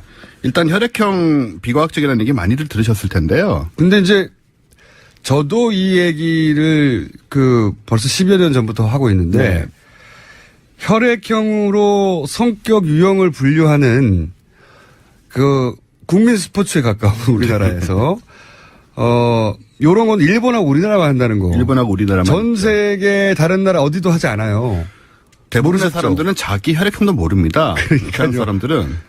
병원 갈 때 알아요. 네. 병원 가서 확인하면 아는데 일단 혈액형이 뭔지부터 살짝 정리를 해보겠습니다. 네. 우리 보통 혈액형 하면 뭐 A, B, O, 네. AB형 이렇게 네 가지가 있다고 네. 생각을 하는데 이게 적혈구 표면의 당 단백질이라고 있어요. 네. 요거 하나 차이를 두고 구분을 하는 겁니다. 네. 그래서 사실은 굉장히 세분화돼요. 그래서 수십 가지가 넘고요. 이 속에서도. 실제로 AB만 네네. 있는 게 아니라 저 안에서 이제 또 세분화되는 거죠. AB, O, RH 플러스 마이너스 이 정도 부분을 넘었습니까? 훨씬 넘어섭니다. 예를 들어서요. RH형으로 구분하는 경우도 있고, 그러니까 일단 기본적으로 구분하는 종류가 수십 가지가 넘고요. 그 중에서 ABO, AB 이거는 이제 그 특정한 적혈구의 단백질만 가지고 구분한 하나의 구분 방식이다. 구분 방식이 그러할 뿐 기준에 따라서 구분할 카테고리는 굉장히 많다. 그렇죠. 수십 가지가 될 수도 있다. 네. 이 속에서도 또 뭐 그 자잘하게 나눠서 그러니까 이게 우선 여기서부터 비과학적이네요. 왜냐하면 혈액형을 분류하는 기준이 A, B, O 이렇게만 있는 줄 아는데 만약 이게 기준을 30개를 내놨어. 그러니까. 그 성격 유형을 30개 내놔야 돼, 이제 그러면. 다 기준마다 다 얘기가 다를 거고요, 보나마나. 예. 이게 그래서 심지어 혈액형으로 지문처럼 개인의 신원을 확인할 수도 있어요. 각자의, 그러니까는 70억이 다 같은 각자의 혈액형을 A형이어도 갖고 있다. 라고 봐도 과언이 아닙니다.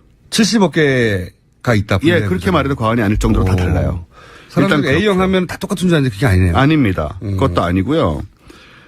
그러니까 이런 식으로 규정이 조금 더 구체적으로 얘기해보세요. A형인데 예를 들어서 안에 들어가면 뭐 단백질이 네모나게 생겼다든지. 그런 까지 제가 모르고요. 그건 모르고. A형만 해도 A5형이라고 이제 5가 붙는 형이 또 따로 있잖아요. 그렇죠. 그런 것들이 또 다 차이가 나고요. 일단 그것만 해도 우리가 잘 모르는데. 일단 분류표가 잘못됐다. 예, 분류가 우리가 이렇게 분류하듯이 그렇게 칼로 나눠지는 게 아니라는 겁니다. 오케이. 그리고 또 문제는 뭐냐면 이제 사람의 성격은 우리가 뇌에 의해 결정된다고 봐야 되지 않겠습니까? 그게 이제 통설이죠. 과학이죠. 네. 근데 뇌에는 뇌 관문이란 게 있어요. 예. 요거는 혈액이 직접 뇌에 닿지 않게. 왜냐하면 혈액 안에 뭐 박테리아도 있고 이것저것 나쁜 것도 많습니다. 영양소만 통과하는 필터입니다. 뇌 안으로는 혈액이 안 들어가요. 그래요? 네. 그래서 혈액형이 진짜 성격에 영향을 미치려면 뇌에 들어가야 되는데 피가 닿아야 되잖아요. 피가 안 닿는다. 안 닿고 지나가고 영양소만 빠져나가요. 또 과학적이네. 네. 그러니까 뇌에 피가 안 닿는답니다. 뇌에 피가 안 닿습니다, 여러분. 네. 그래서 뇌를 꺼내가지고 그 뇌만 다 이제 껍질 다 빼내고 뇌만 싹 자르면 안에 피가 안 나요. 그렇죠. 해부하는 장면들 보면 그 뭐랍니까? 그 액이 빨갛지가 않죠. 겉에만 이제 피가 도는 거죠. 그렇구나. 그렇습니다. 성격에 영향을 미치려고 피가 침투하려고 해도 필터링이 된답니다, 여러분. 네. 이런 식의 혹여라도 문제가 혈액 속에 그런 성분이 있다 손치더라도 걸러져 버린다. 못 들어가는 거죠. 못 들어간다. 네. 블로킹 된다. 과학적이에요. 좋았어요. 그래서 그리고 또 한편으로는 그럼에도 불구하고 우리가 이 통념이 있으니까 이번에 이제 각 당 대선 후보들하고 제가 혈액형을 한번 맞춰봤어요. 우리 통설에 따라. 네. 그 전에 잠깐 왜 일본하고 우리나라만 있느냐 이 기원이 있어요. 이게 제가 알기로는 일본의 한 우생학자가 20세기 초반에 이런 이론을 내놨어요. 근데 묻혔다가 요약해서 말씀드리면 60년대 정도에 우리나라 썬데이 서울 같은 일본의 주간 겐타이, 주간 현대 잡지가 있어요. 그 잡지에서 이걸 재미로 요거를 끌어다 붙여가지고 시작을 했어요. 그 전에 책이 한 번 있었고 뭐 요약하면 그러니까 일본판 썬데이 서울이 시작한 겁니다 이게. 근데 이게 인기가 있으니까 그거를 우리나라 썬데이 서울이 들여와가지고 우리나라에서도 이걸 성격 유형별 그 스토리를 막 뿌리기 시작했죠. 재밌잖아요. 지금까지 살아남아 있는 겁니다. 썬데이 서울에서 시작했다는 거. 말씀하신 일본 분이 노미 마사히코라는 분인데 이분이 과학자가 아니고 작가예요. 작가이기도 하고. 방송작가. 방송작가 분이 이제 연구를 한다고 대충 해가지고 내놓은 것이 정설이 되고 지금은 이제 아드님이 또 이어받아서 계속 이걸로 이제 연명하고 계신데요. 아니, 저 기원을 거슬러 올라가면 일본 우생학자가 있는데 그거를 60년대에 살려낸 사람이 말씀하신 노미 마사히코. 작가. 방송작가인데 여기에 피 속에 우리 성격에 근원이 있지 않을까? 하고 상상력을 발휘해서 만들었는데 그럴듯했던 거예요. 재밌고. 그렇죠. 그래서 잡지사가 그거를 표로 만들어 싣기 시작했고 그게 이제 당시 우리 잡지가 일본 잡지를 많이 베꼈기 때문에 재밌는 코너니까 베껴가지고 뿌렸더니 인기가 좋아. 계속 퍼져나가서 하나의 정설처럼. 아까 말씀하신 그 일본 우생학자 경우도 이것을 혈액형 통계로 일본인 중에 A형이 많다는 이유를 들어서 한국인과 비교를 했습니다. 그래서 한국인이 A형이 적기 때문에 서양인들이 A형이 많거든요. 일본 사람들이 서양을 많이 따라가려고 했으니까 그래서 한국인의 열등함을 주장하기 위해서 쓰인 게 혈액형 성격론이에요. 우리가 이걸 쓰면 안 되는 거예요, 적어도. 네. 근데 우리랑 일본만 쓰고 있습니다, 지금. 네. 어쨌든 이거는 가십으로 시작한 게 마치 과학처럼 그렇습니다. 받아들여지고 있다. 그런데 대선 후보하고 연결해 보자면 네, A형에는 홍준표, 유승민 후보가 있습니다. A형에. 예. 이 A형의 특징은 꼼꼼하고 성실하다. 근데 이 두 사람 중에 꼼꼼하고 성실하잖아요. 근데 나머지 한 사람의 경우에는 우리가 적어도 홍준표 이미지는 후보가 꼼꼼합니다. 성실한가요? 그것까지는 잘 모르겠어요. 좀 아시잖아요, 개인적으로. 그렇죠. 네. 적어도 이미지가 안 맞는다. 그리고 이 A형, 꼼꼼하고 성실한 A형에는 도널드 트럼프가 포함이 됩니다. 우리가 통상 도널드 트럼프 같은 그 캐릭터는 O형, 막 거침없고 이럴 그렇죠. 것 같은데. 그럴 것 같은데 네. 아니고요. 네. 그 다음에 문재인, 심상정 후보가 B형인데요. 네. B형의 설명은 개성은 있지만 다혈질이고 바람둥이다. 심상정 후보 바람둥이. 문재인 후보도. 문재인 후보 바람둥이. 너무 멀잖아요. 다혈질도 보여준 적이 없고. 네. 바람을 핀다는 얘기도 들어본 적이 없고. 물론 숨어서 필 수 있지만 그거는 뭐. 예. 바람이라는 게 그런 거죠. 심상정 후보가 폐락형 때문에 숨어서 필 수도 있다. 네. 그 다음에 안철수 후보가 AB형인데. A형. 사실 L병이 욕을 많이 먹잖아요. 우리나라에서 왜 그런지 모르겠지만 하여튼. 네. 이게 뭐 오락가락 한다오니 뭐 4차원 성격이다. 네. 뭐 예술하는 분들이 AB형이 많다느니 뭐 이런 식으로. 예, 창의적이라는 얘기도 하고요. 그런데 누가 옛날에 AB형이었냐면 노태우 전 대통령이 AB형입니다. 그래서 예술학원 원분인 것 같은데. 무슨 창의성을 정치든 어느 분야에서든 보여준 적이 있는지 저는 상당히 의문스럽고요. 일단 혈액형은 전혀 증명된 바가 없을 뿐만 아니고 이 반대 증거가 있어요. 반대 증거요? 네. 우리 백혈병 같은 걸로 골수 이식을 하는 경우가 있죠. 네. 골수 이식을 하면 혈액형이 아예 바뀌는 수가 있습니다. 사람 혈액이 바뀔 수도 있어요? 혈액형이 안 맞아도 골수 이식은 되거든요. 오. 예, 면역을 거의 뺀 상태에서 그렇다면 하기 그럴 때문에 경우에는 성격도 바뀌었는가? 전혀 안 변하죠. 이런 게 이제 아주 과학적인 골수 반대 이식을 했는데 다른 사람이 되느냐? 전혀 안 됩니다. 골수만 살아날 뿐이다. 아무 상관없습니다. 네.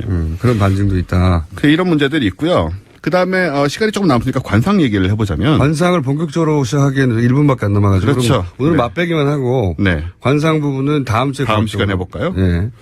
자, 관상의 그 맛배기로 어떻게 과학적으로 접근해 볼 수 있습니까? 일단 제 얘기 하나만 드릴게요. 네, 본인 관상이요? 네. 제가 이게 코가 복코라고 해서 복코. 한 17년 전쯤에 제가 재미삼아서 점쟁이한테 간 적이 있어요. 역술인에게. 여러분들이 그 코는 복코라고 다들 칭찬했다. 네. 그리고 이 지난 17년간 삶이 어땠습니까? 이 코라고 한다면 이제 그 얘기를 드리려고 하는데요. 네. 이 코면은 30대 중후반이면 부자, 준재벌에 달하는 부자가 된다고 제가 30대 초반에 딴지 다닐 때요. 그때 듣고는 내심 기대를 했죠. 네. 내심 기대를 했는데 제가 만약 그렇게 됐다면 지금 아침에 라디오 나와가지고 15분 하느라고 이렇게. 제가 이분의 17년 삶을 아는데 굉장히 어려웠어요. 30대를 압니다. 어려웠습니다. 네, 앞으로도 준재벌이 될 가능성은 전혀 없습니다. 네, 자기 앞가림이 굉장히 힘들었습니다, 이분. 지금이 가장 잘 나가는 거예요. 50 다 돼가는데.